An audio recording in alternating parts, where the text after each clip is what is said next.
It's the deal, G-Mac Mafia. It's your boy, Grammaculate, man. You feel me, man? Hey, first things first, make sure y'all like, comment, and subscribe on the video, man. We on the road to 1,000 subs. Welcome to Grammaculate to Immaculate Summer Takeover, man. You know what I came here to do, dog. I ain't gonna keep explaining it. Make sure y'all follow me on all social media platforms, especially TikTok, Instagram, and Twitch. Those are the three I use the most. My name's gonna be pinned to the top right of the video, man. But I got some gas for y'all today. We caught the biggest snake on earth. Wow, I cannot read. We caught the biggest snake on earth. The Yakumama, the mother of the water, aka the anaconda, man. Let's get straight to the video. It's closer, the heart just starts pounding a little bit faster and faster. You have to jump. You have to jump now. 3, guys. 2, Oh my goodness. 1. Go. Guys, we did it. Guys, we did it. It was the hardest catch I've ever done in my life. There is an untapped amount of wildlife there. It's like no other place in the world. Huge trees, bugs and butterflies flying everywhere. It's so loud. They in I always the tell people, Amazon. it's like being in a city with no cars. Everything you hear around you is mating calls, it's defensive gestures, it's just a symphony of sound. And every single leaf you look under, there's a weirder beetle, there's a weirder ant or something sticking there. Every single body of water, there's some massive arapaima or caiman sticking out of it, slithering around in the water. It's incredible. The Amazon is like no other place on the planet. It was always a dream of mine since I was like a little kid to see a green anaconda in the wild. I'd be in elementary school and at the school library checking out every single new snake book that came in. Without fail, in every single one of those books was the green anaconda. The world's largest species of snake, the heaviest bodied snake in the world that lurks deep in the Amazon rainforest. A beast of a snake. And every single book without fail had that snake in it. I'm here in the Peruvian Amazon looking for the largest species of snake in the entire world that we call the green anaconda. But bro, no pun intended, bro. You already going out on a limb, going in the Amazon, bro. There's so much nonsense that can happen to you in the Amazon, bro. It don't make any sense, bro. That's one of the places I will not touch, bro. It's up there with Australia, bro. There's too many things that will kill you or too many things that will cause excruciating pain if they bite you, touch you, slither on you. No, sir. You got big balls already, man.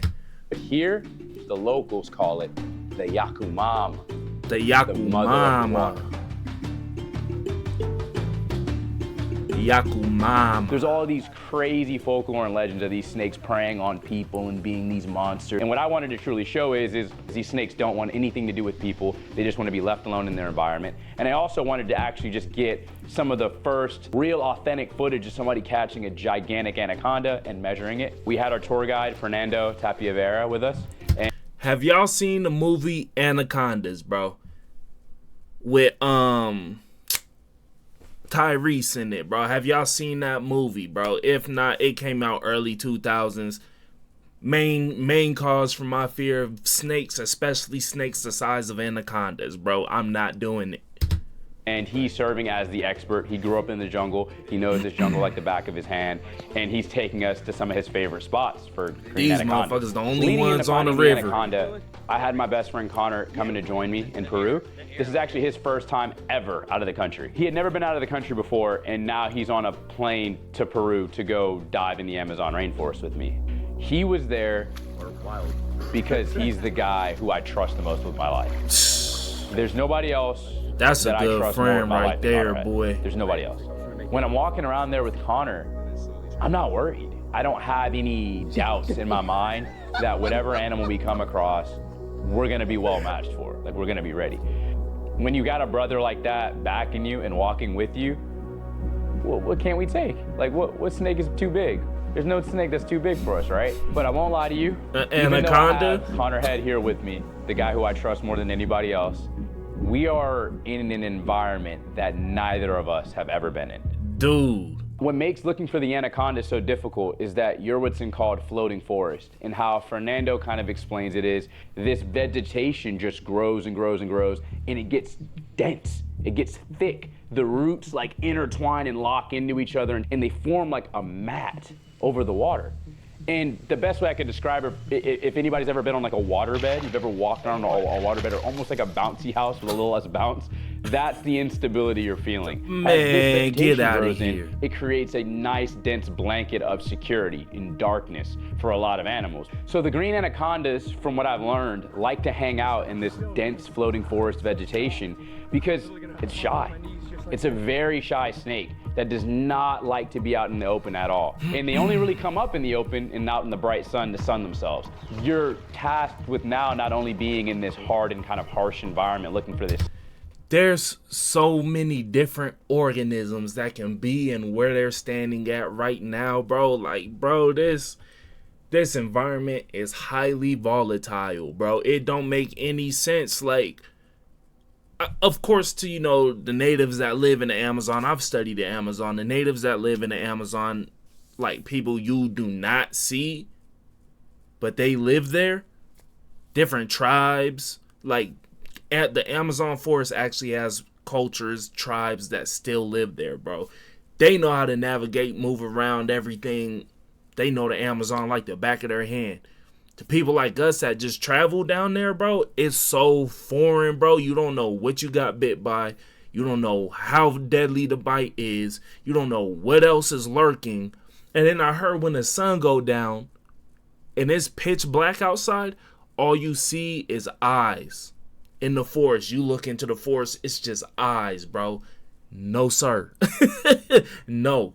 Snake, but you're also in an environment that you quite frankly just can't see very well in. This shit reminds me of there's a game called Green Hell, bro. And it's so mucky and brown that like literally they can blend in anywhere. So I gotta keep my eyes alert. I'm just gonna. So we're rowing up on the floating forest, and all of a I sudden want to we know, start can you seeing get malaria in the matted down Amazon, bro? vegetation that Fernando's been talking about.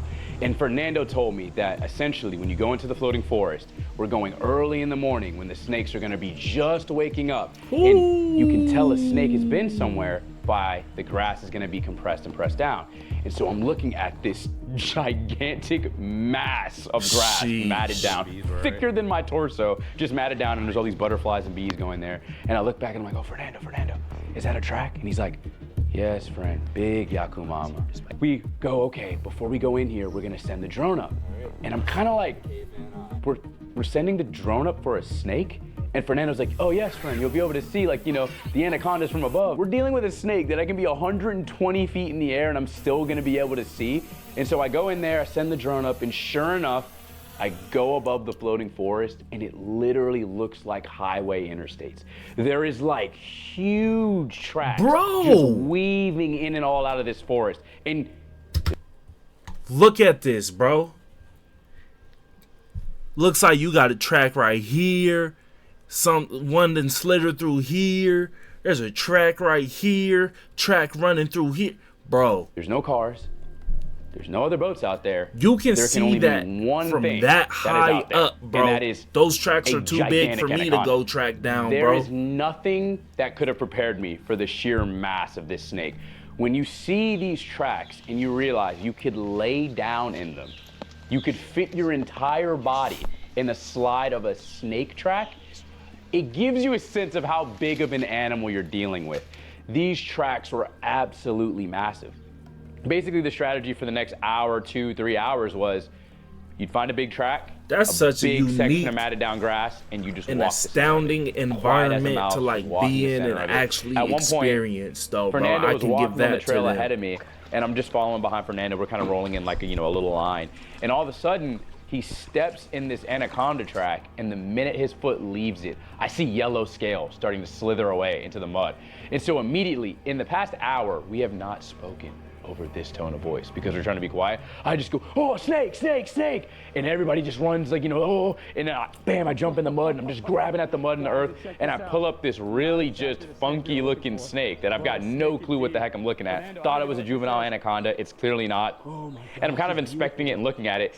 And as I'm trying to ID this snake, I'm like, this is like nothing I've ever seen before. It just latches onto my thumb. Like just bam. Point proven. Hey, I'm No, doing a thumb I'm not search, picking chewing up on my no- hand, and I'm like, and it just lets go, and I'm like, I'm in the middle of the jungle where I'm an hour and a half away from like people, and then I'm another 2 hours easy away from the nearest hospital. Yep. I just screamed snake, snake, snake, thinking I saw the tail of a juvenile anaconda whipping underwater. And sure enough, it is this snake, which I don't know what it is. So I don't know what this little guy is, but he gave me a really good chomp and hold on for a couple seconds. So, Hey, Fernando, what is this? Oh, I don't know, friend. I've never. I don't know, friend. Get me out of the Amazon ASAP. That's what I'm saying, bro. Because not only does somebody that's native to the Amazon telling you that, bro, I don't know what that is, that you just got bit by, bro. Like, come on, bro. Even a dude that's been around the Amazon, grew up around the Amazon his whole life, can't tell you what that is, bro. I need to go get help just in case. And look, if they say it's non-life threatening, bro, guess what? You just made me feel 100 times better. I'd rather go do that than stay out there. And then I start fainting and falling and my muscles start locking up and I get atrophy. And no, bro, I'm not going through all that. Never seen No, that before. sir. Huh? You've never seen it before? And so I'm looking at this snake and it's just staring at me and I'm staring at him and I'm like, you better not be venomous. it's gonna likely make my hand kind of swell up and itch and things like that. So Man. other than that though, I don't think I'll die. But good reminder, never grab a snake that you're not sure of the ID on. Because for all I know, this could be some type of venomous snake and I'm gonna die in an hour or two. Awesome. So at this point, I've been in the floating forest for a couple of hours now. I can tell that I'm not as sharp. And this ultimately led to a very grave mistake. Connor and I found a big anaconda track. We start following it up to the edge line of some thickets and branches. I don't recall seeing anything. I don't know what happened. I just remember grabbing a branch and snapping it. And immediately, it felt like somebody grabbed an iron and just stuck it on the left side of my face. And then it's like unanimously, my neck, back, arms, everything just light on fire. And it's so painful. I fall to my knees and I turn around and land right into Connor. And he's just bop, bop, bop, bop, beating the crap out of me. And I just take off out of the floating forest. Connor's chasing right behind me, still hitting me. And all of a sudden I just hear him go, dude, there's just bees. There's just bees upon bees. Oh, nah. And, oh my goodness. I just remember feeling my skin and my face, my neck just on fire. And it was so overwhelming with pain. Like all the blood just like pools down from my body. And all of a sudden and I'm just looking around and I'm asking Connor, I'm like, what happened? He's like, bro, all I saw was just your neck is just engulfed in these black bees and they're all over your back, just stinging you. And I'm just trying to get them off you. And I'm just railing, looking around, and all of a sudden, where are my glasses? Like, where are my glasses? I can't see. I'm like blind. On top of that, you lost your glasses in the Amazon rainforest.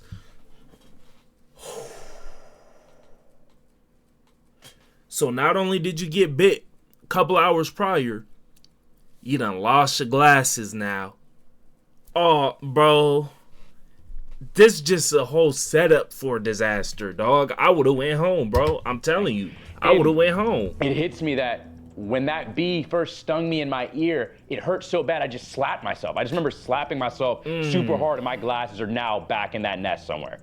And I just remember I'm hunched over, oh my gosh, like my skin is on fire. I'm just hunched over, just catching my breath still, and I'm like, oh man, like I can't see, I can't see. And Connor pulls up his gator again over his nose, and I see him putting on his hoodie, and I'm looking at him like he's not about to go back in, and he goes, hey Brody, I'm gonna go back in there and get your glasses. Connor, like, don't go back in there. They're gonna sting you too. He's like, hey, I'm good. I promise, I won't get stung.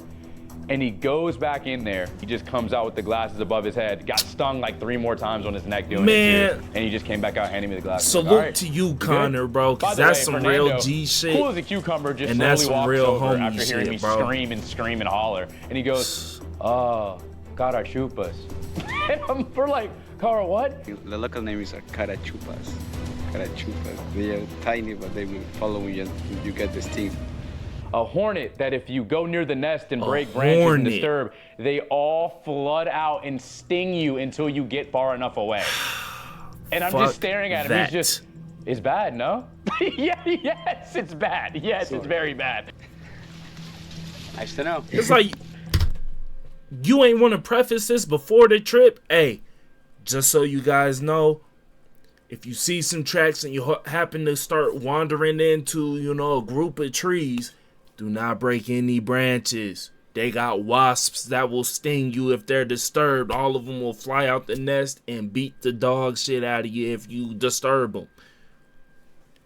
Man, that's all you would have had to tell me. I would have, oh no, I'm not going over there, big dog. He didn't talk about the carachupas. Man. I don't even know what I'm saying. I'm sorry. Oh my gosh. Like, I literally had a bunch of these things just go all over my face and my ear. And that was by far the worst bee sting I've ever taken in my life. We keep going. Guys, that is how high the desperation of finding this snake was. Connor and Dude, I look at the swelling. done. For at least 2 or 3 additional hours, him and I hiking through this floating forest, stepping, falling up to our waist, crawling out of the mud. The side of my mouth is swelled up. I feel like Kanye West, man, through the wire. Bro, it looks like you got a jawbreaker in your mouth right now, bro. That swelling is up. Bro. This was not my first thought of how this trip was going to go, looking for this snake. It went from being up here when I saw the habitat to going up here when I saw how beautiful and gorgeous these tracks were and how great it all looked, to we might not get this done. And I got messed up by bees, and this sucks right now. Bro. I remember waking up on the second day, exhausted. This was the final day. This was the last chance I was gonna get to get a green anaconda. And I was nervous. Like, I genuinely was very anxious. Oh, I almost forgot. We made the stakes higher. If Connor and I today catch a 10-foot plus anaconda, and Fernando agreed to this, we will get the words Yakumama tattooed on our wrist. And Yakumama is the native word here for anaconda. That's the stakes, y'all. If we get an over 10-foot anaconda in hand, we will get the tat and we will show it in the video. We just got to do the dirty work now and trudge all the way in there and try to find them like we did yesterday. And we just start tearing through the jungle on foot. Like, we are moving. There is nothing stopping our stride until naturally, of course, the rarest snake, or one of the rarest snakes in the Amazon, slides out across us on the floor. What is that? Yellowtail Crebo, Drymarchon corice. This is my first one ever. So I catch this snake. Is that poisonous, venomous? It's like 6.5 feet of just muscle, beautiful snake. And I look at Connor and I'm like, what if, we can't just not film this guy, right? Like, we got to keep going, but we film it, right? So to see this one out in the Peruvian Amazon feels absolutely amazing. But sure enough, right out here in the early morning when it's just starting to heat up, that's when these snakes start to go on the prowl. These are diurnal predators. So during the day, he spends his time whipping around through the leaf litter, climbing and digging under things, looking for other snakes and other animals to eat. I did not expect to get this snake this morning, but we got to be quick and hurry up. We got anacondas to catch. Oh, that was a snake I'd really wanted to see my whole life too. One snake above all that we're focused on, right? And at this point, I'm sick to my stomach.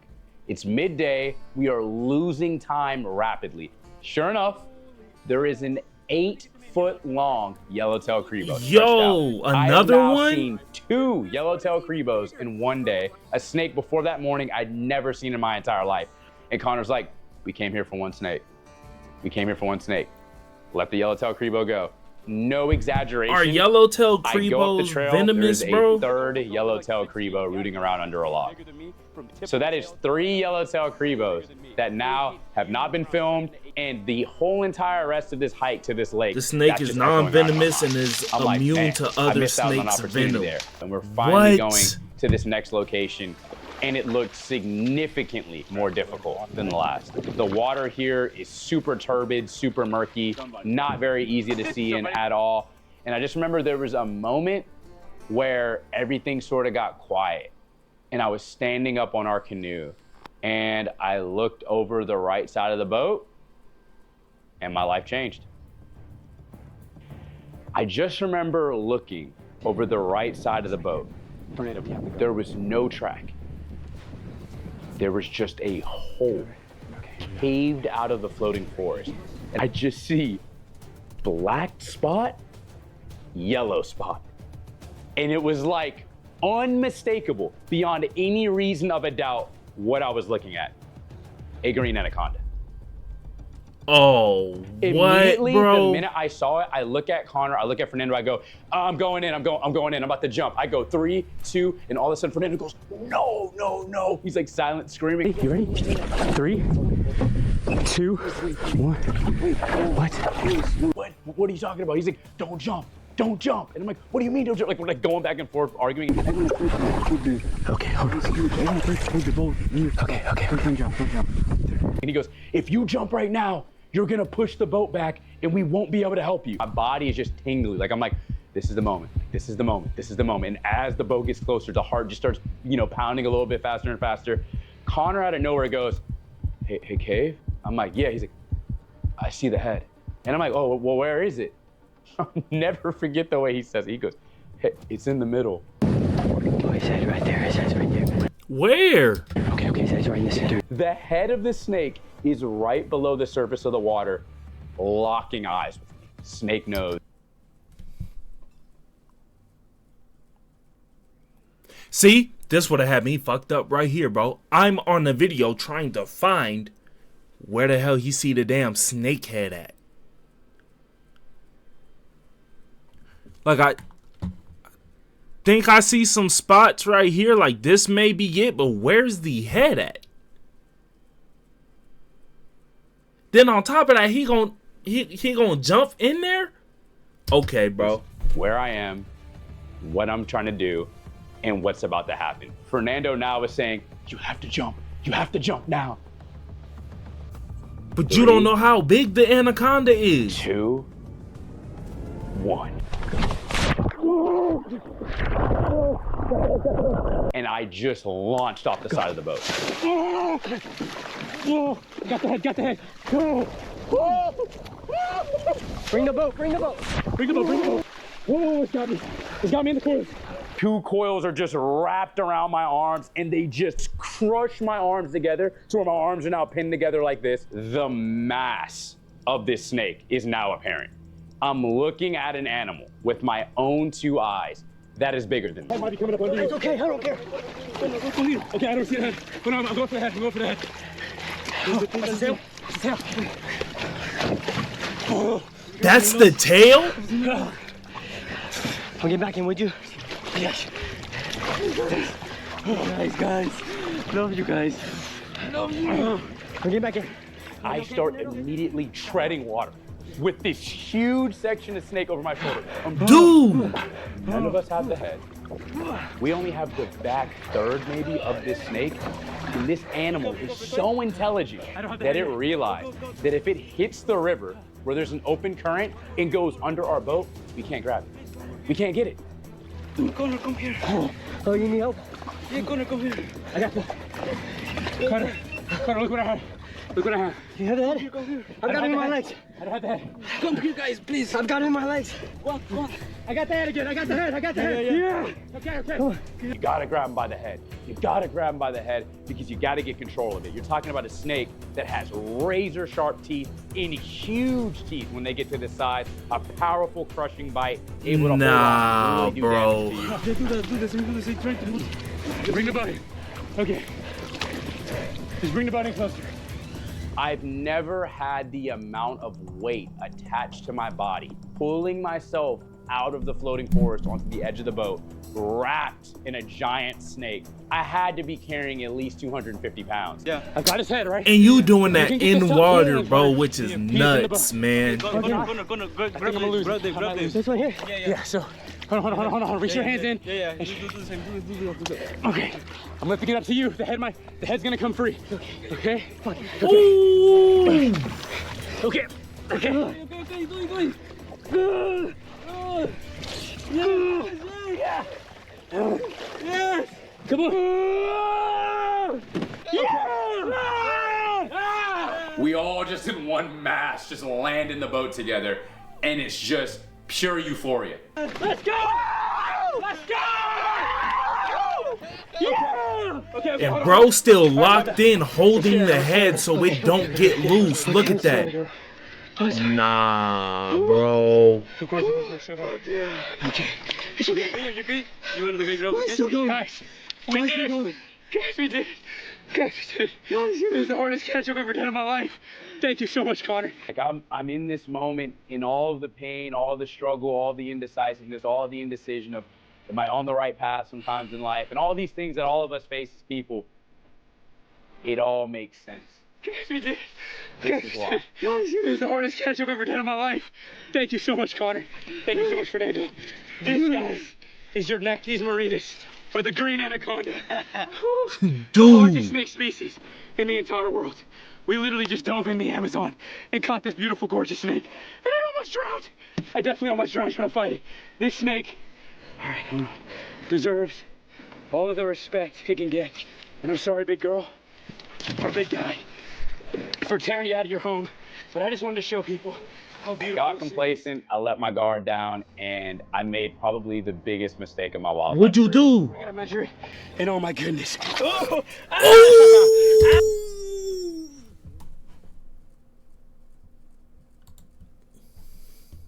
Down, and I made probably the biggest mistake of my wildlife career so We're far. gonna measure it, and oh my goodness. Oh! Ooh.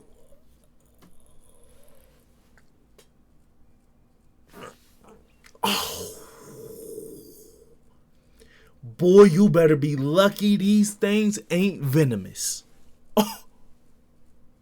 That thing caught you clean, huh?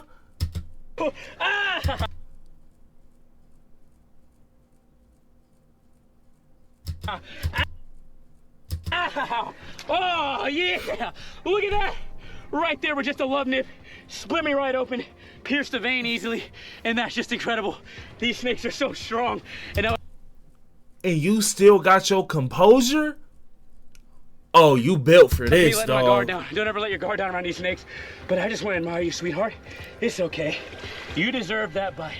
You deserve that bite.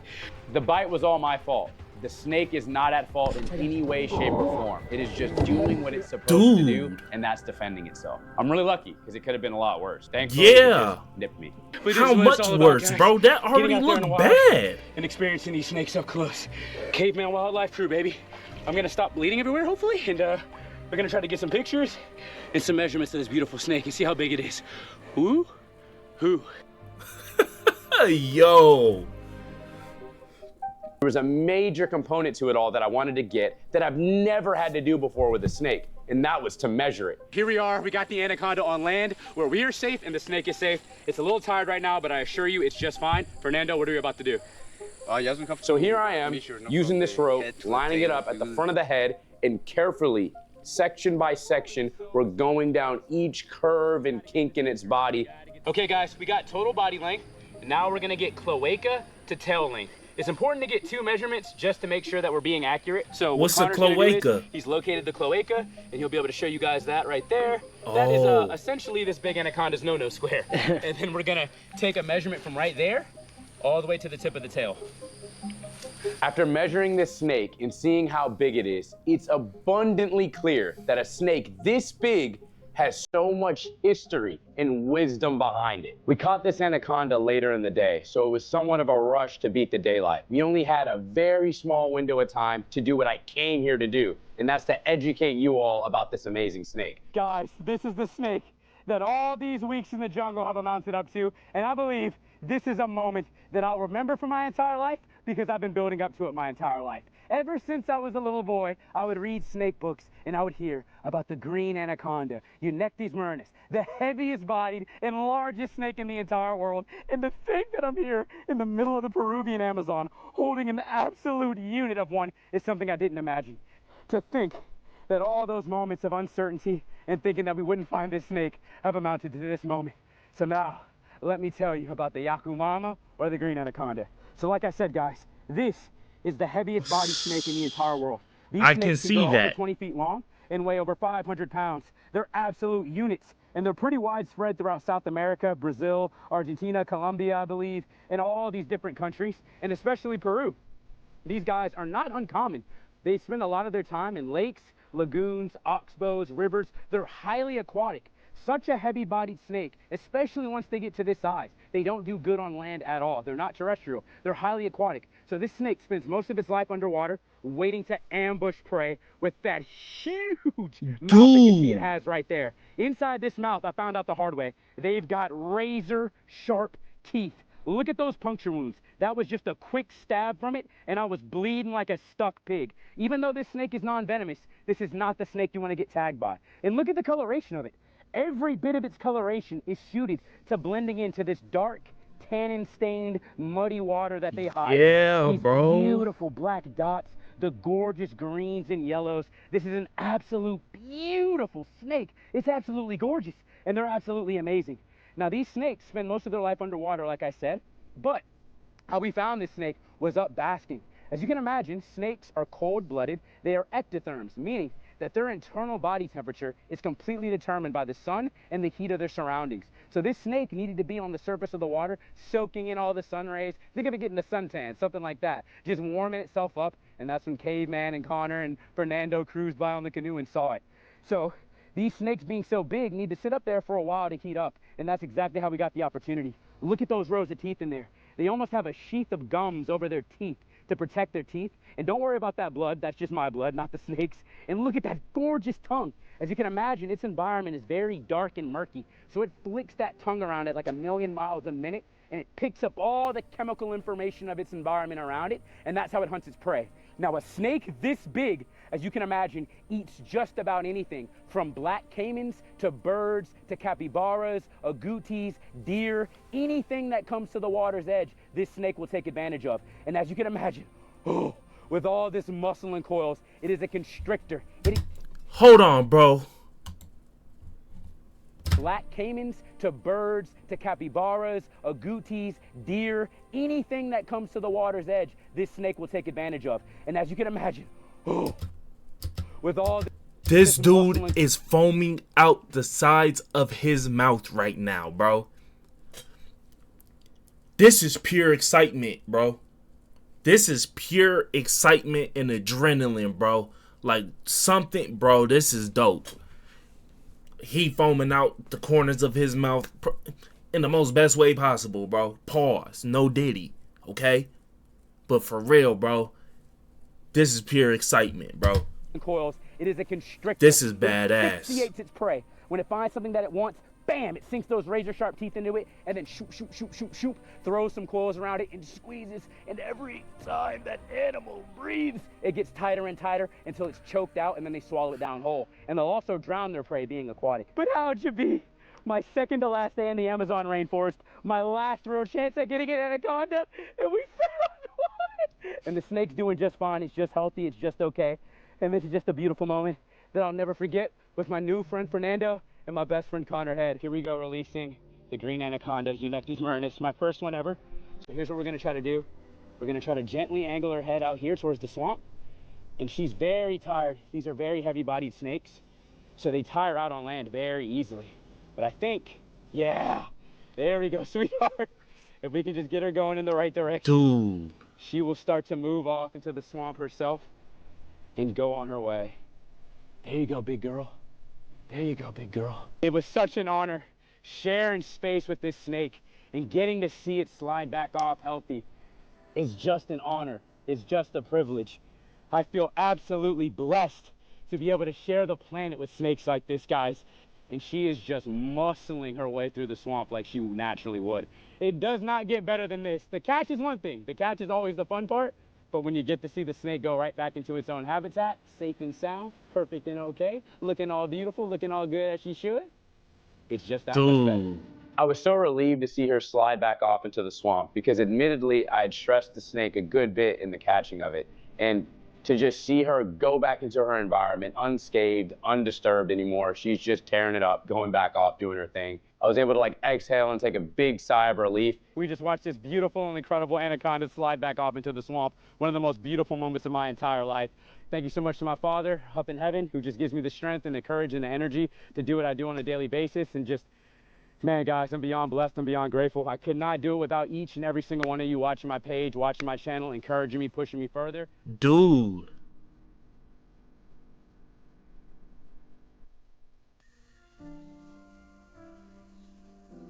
Alrighty guys, so what's going on right now is that we have the ropes that we used to measure yesterday's huge green anaconda right now stretched out on the floor at the next lodge that we're at. And Connor and Fernando here have a tape measure. So we're about to see how big that snake was. And I'm not gonna lie guys, I did not expect it to stretch out this far. Like, hold on, look at this. This is the end of a rope. We have two measurements, so like I said, to be thorough, one kind of overhangs a little bit, but we think the one that's a little bit larger is actually the more accurate one. And look at how far. That's gotta be longer than 10 feet. The end of the rope is. After measuring the snake, we realized that this anaconda was 19 feet and 2 inches. This snake, even if you accounted for a margin of error, is right at 19 feet. 19 feet, dude. That's insane. That, guys, is 19 feet of green anaconda. I now can say I've experienced an animal that I'd always dreamed of. So not only did y'all make a bet on if y'all caught anything at least 10 foot and longer, you would get Yakumama tatted on your wrist, bro.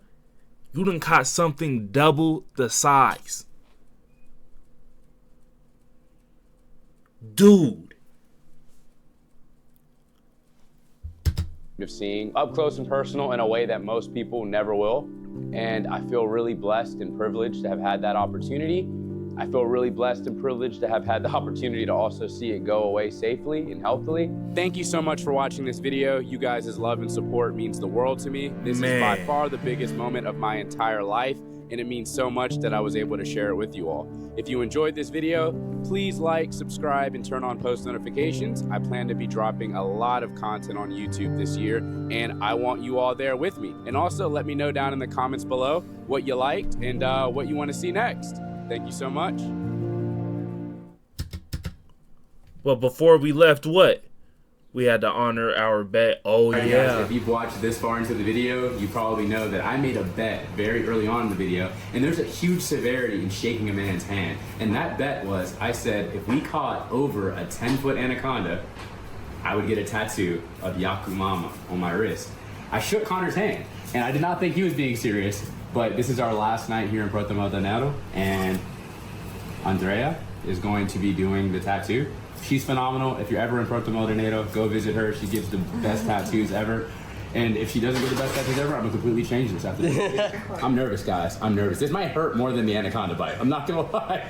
I'm about to be so sick. Okay, gonna Yep.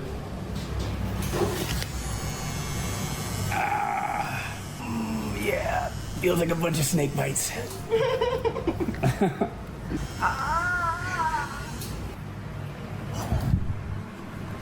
First tattoo. Dude. Not only did you go out and catch the one animal you've been studying, reading about, sleeping and dreaming about your entire life, bro. The most impressive thing was that you did it. Because a lot of people would have seen it and they would have just froze up. Or they would have seen the amount of fight it was putting up and they would have gave up, bro. It did not matter to you how big of a beast that animal was, bro. You jumped off that boat head first, literally. Caught the anaconda, wrestled with the anaconda for who knows how long, bro. Almost drowned doing it, bro. But at the end of the day, y'all got the anaconda on the boat. Bro, that was the hardest thing to do right there, bro. Finding the anaconda was the easy part. Finding the anaconda was the easy part, bro. It really was. The hardest thing was actually allowing yourself to commit while you're staring that thing dead in the face since y'all locked eyes. You committed and you excelled in doing so, bro. So congrats to you, man. That's the official big balls celebration, dog. The biggest balls, bro. Like, you've never been to the Amazon up until this point, and then you just hop off the boat like that and you catch it on your second day out there, bro. big balls, man. Hey, this just goes to show you guys, man, it don't matter what in life it is that you're chasing, bro. At the end of the day, if you allow yourself to commit when that opportunity is provided to you and you take that leap of faith with full confidence that you will hit that goal or you will achieve what you wanted to achieve, bro, you will do it. You just seen it with your own eyes. I just seen it with my own eyes, man. Go out there, man. Attack what you want to do, man. Chase your dreams, bro. It's a lot more achievable than you think it is, man. I can tell you that much. Appreciate y'all for tapping into the video, G-Mac Mafia. I'm gonna get this guy a subscription. I'm gonna react to more of his content, bro. Especially if he's gonna be posting a lot more content, bro. I'm gonna have to tap in with this guy, bro. Make sure y'all tap in with him too. Go show him some love. Go comment on the video. Go share the video, bro. Other than that, G-Mac Mafia, I'll catch you on the next one. Out.